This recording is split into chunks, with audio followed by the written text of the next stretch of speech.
अस्सलाम वालेकुम। Programme wake up call के साथ आरिफ चौधरी आपकी खिदमत में हाजिर है। नाजरीन, ये वेकअप कॉल हम सब के लिए है, चूँकि तब्दीलियाँ इंसान देखता है और महसूस करता है, लेकिन बाज़ तब्दीलियाँ ऐसी होती हैं कि जिनके बारे में ना इंसान कभी तसव्वुर कर सकता है और ना कभी सोच सकता है। सिर्फ जब वो तब्दीलियाँ आती हैं तो उसके बाद ही इंसान को एहसास होता है कि दुनिया कहाँ से कहाँ पहुँच गई। अगरचे आपने हमेशा ये सुना कि सबात एक तगैर को है ज़माने में, लेकिन इस तगैर के लिए इंसान ज़हनी तौर पर तैयार नहीं होता। अगर आज हम ये देखें कि ये जो इतनी बड़ी तब्दीली दुनिया में आई है और जिससे पूरी दुनिया जो है वो एक इंतहाई नई सूरत हाल का शिकार हो गई है, ये तब्दीली इनफैक्ट कई हवालों से हम सब के लिए एक लम्हा फिक्रिया भी है और सोचने के लिए बहुत सारी राहें खोलने का बायस भी बन सकती है। एक रवैया ये हो सकता है कि इंसान जो बदअमली या बेअमली का शिकार होकर दूसरे लोगों से की तरक्की को देखकर वो समझता है कि यार देखे, मैं कुछ काम नहीं करता था तो आज बाकी काम जो बहुत करने वाले थे या जो बहुत मेहनत करने वाले थे, आज वो भी मेरे बिल्कुल साथ आ गए हैं और मेरी तरह के हो गए। और एक रवैया ये होता है कि इंसान इन गलतियों से जो इंसानी अकल से, फहम फरासत से हुई और बड़े बड़े लोगों से और बड़े बड़े मुल्कों से हुई, उन गलतियों को ज़हन में रख के, सामने रख के हर इंसान और हर फर्द से लेकर हर मिल्लत, हर कौम जो है नई प्लानिंग करे। अगर आप गौर करें तो ये तब्दीली, ये इनकलाब जो दुनिया जिसमें बदल गई है, ये बहुत लोग बहुत पहले इसको प्रिडिक्ट कर रहे थे, लेकिन हुआ क्या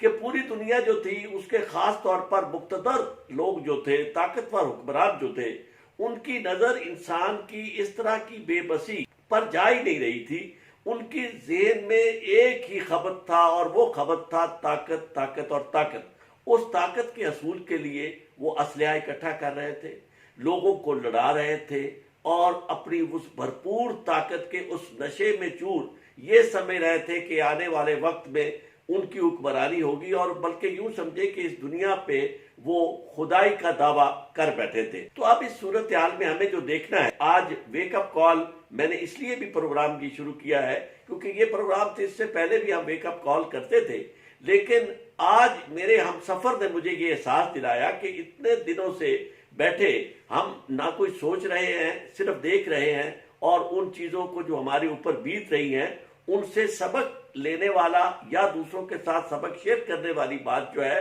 वो मैं समझता हूँ एक वेकअप कॉल का पैगाम है। अब वेकअप कॉल के हवाले से मैंने कुछ चीजें आपसे आज शेयर करनी है और फिर आहिस्ता आहिस्ता हम आपसे शेयर करते चले जाएंगे। उसमें कई व्यूज आपके आएंगे, बहुत सारी चीजें जो है वो दुनिया के मुख्तलिफ लोगों से जो सीखी होगी वो आपके साथ शेयर की जाएगी, आप जो अपनी फीडबैक है वो भी देंगे। तो इस तरह ये प्रोग्राम हम आपस में मिलकर चलाएंगे और एक यूं समझे कि फूड फॉर थॉट, या जिसे यूं कहिए कि आप इसे लाउड थिंकिंग कह ले, कि ये जो लाउड थिंकिंग है ये हम सारे शेयर करेंगे कि क्या हुआ, क्या गलतियां हुई और क्या अब हमें करना चाहिए। तो उसमें एक तो आफाकी सतह पे हम कुछ बातें करेंगे और उनसे हम सबक सीखेंगे, लेकिन इसके साथ साथ हमें अपनी सतह पे जहां हम जिंदा हैं, जहां हमने आप इस नई सूरत हाल में अपना वक्त गुजारना है, अपनी प्लानिंग करनी है, अपने अपने प्रोफेशन के हवाले से, अपने अपने काम और कैरियर के हवाले से जो हमने प्लानिंग करनी है, उस सारे अमल में ये हमारे लिए समझिए कि आज का ये प्रोग्राम जिसको हम शुरू कर रहे हैं ये नुक्ता आगाज होगा और फिर आगे आगे चलते जाएंगे। तो आज मैं आपसे एक खास बात जो इसमें शेयर करना चाहता हूं वो सिर्फ ये है कि हमें अमल, जिसकी तरगीब और जिसके लिए तलकीन, अमल और इल्म, मजहब बुनियादी एक रहनुमाई मुहैया करता है और इसके साथ साथ कॉमन सेंस जो डेवलप इंसान की आज तक हो चुकी है और इंसान ने जिसे अक्ल सलीमा कहते हैं, जो कुछ उससे इंसान ने सीखा है। जहां तक हमारे मजहब का ताल्लुक है, इसमें बात गलतियां हमसे हुई हैं। जो सबसे बड़ी गलती हमसे हुई है वो ये है कि वो इल्म जिसे मोमन की मिरास कहा गया था और जिसमें किसी तरह का डिस्क्रिमिनेशन नहीं की गई थी, उसको हमने अपने लिए ये समझा कि ये हमारे लिए शजरे ममलूआ है। यानी अगर हजूर सल्लल्लाहु अलैहि वसल्लम की हदीस को आप देखें तो सबसे पहले तो उन्होंने ये कहा कि उतलबुल इल्मा फरीज़तुन अला कुल्ले मुस्लिमिन वल मुस्लिमतुन, یعنی مسلمان مرد اور عورت ہر دو کے اوپر علم حاصل کرنا فرض ہے. ہم نے اسے یہ کہا کہ نہیں جناب، یہ علم حاصل کرنا صرف ایک مرد کا کام ہے، اور اس میں کسی عورت کو تو ہم نے بالکل نظر انداز ہی کر دیا. حضور صلی اللہ علیہ وسلم کی اس حدیث مبارکہ کی نفی کر کے ہم نے 51% جو ہماری آبادی تھی اس کو غالب یعنی ہماری دنیا کے مسلمانوں نے اسے نظر انداز کر دیا. اچھا، پھر نالج جو تھا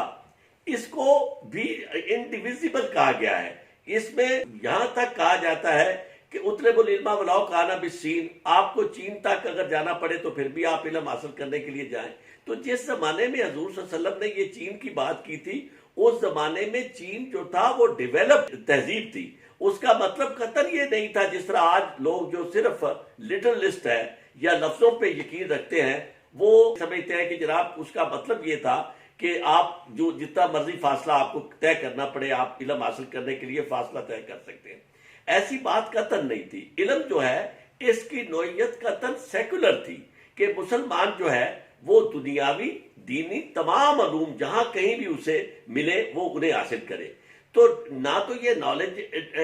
یعنی یہ نالج جو تھا اس کو بھی ہم نے ڈیویزیبل کر دیا، اور ہم نے اس سے حصے بکھرے اس کے کر دیے، اور اس میں ہم نے کہا کہ نہیں جناب، مسلمان جو ہے اس کا کام تو صرف یہ ہے کہ وہ دین کی باتیں پڑھے. اور دین کی باتیں بھی میں سمجھتا ہوں مکمل طور پر پڑھنے کی بجائے ہم نے اپنا ذہن اس حد تک کند کر دیا کہ محض یعنی چند ایک جو فرقہ وارانہ باتیں تھیں انہیں ہم نے اپنے لیے اختیار کر لیا، اور جو آفاقی پیغام تھے ان سب کو ہم نے نظر انداز کر دیا. تو میں یہ سمجھتا ہوں کہ آج وقت وہ ہے ہم سب پہ آیا، اور خاص طور پہ اس امت مسلمہ پر کہ جو دنیا میں دعویٰ کرتی تھی کہ ہم نے آپ کی قیادت، دنیا پوری کی قیادت کرنی ہے. تو اس قیادت کرنے والی امت جو ہے اسے ضرور یہ سوچنا ہوگا کہ کیا یہ چیزیں ساری جس میں آج ہم جس کا شکار ہوئے ہیں، کیا کبھی اس امت مسلمہ نے بھی غور کیا؟ یہ سمجھتے تھے کہ یہ فریضہ صرف انہی کافروں کا ہی ہے جنہیں ہم کافر خود کہتے ہیں، یعنی یہ دوسری دنیا جو ہے جسے ہم تسلیم نہیں کرتے، کیا صرف انہی کا کام تھا؟ انہوں نے تو کافی حد تک میں سمجھتا ہوں کہ کوشش کی کہ دنیاوی معاملات میں بھی ترقی کریں، لیکن جہاں تک ہمارا معاملہ تھا ہم نے بایوپک اپروچ رکھی، اپنے آپ کو اس حد تک نظر بنا دیا کہ ہم اپنے گروہ چھوٹے سے چھوٹے بناتے گئے، اور اپنی آفاقیت جو تھی اس کو نظر انداز کر کے ہم نے اپنے آپ کو بہت ہی چھوٹے چھوٹے دائروں میں بند کر دیا. تو میں یہ سمجھتا ہوں کہ آج ضرورت اس بات کی ہے کہ ہم اپنے اس دائرے کو وسیع کریں، اور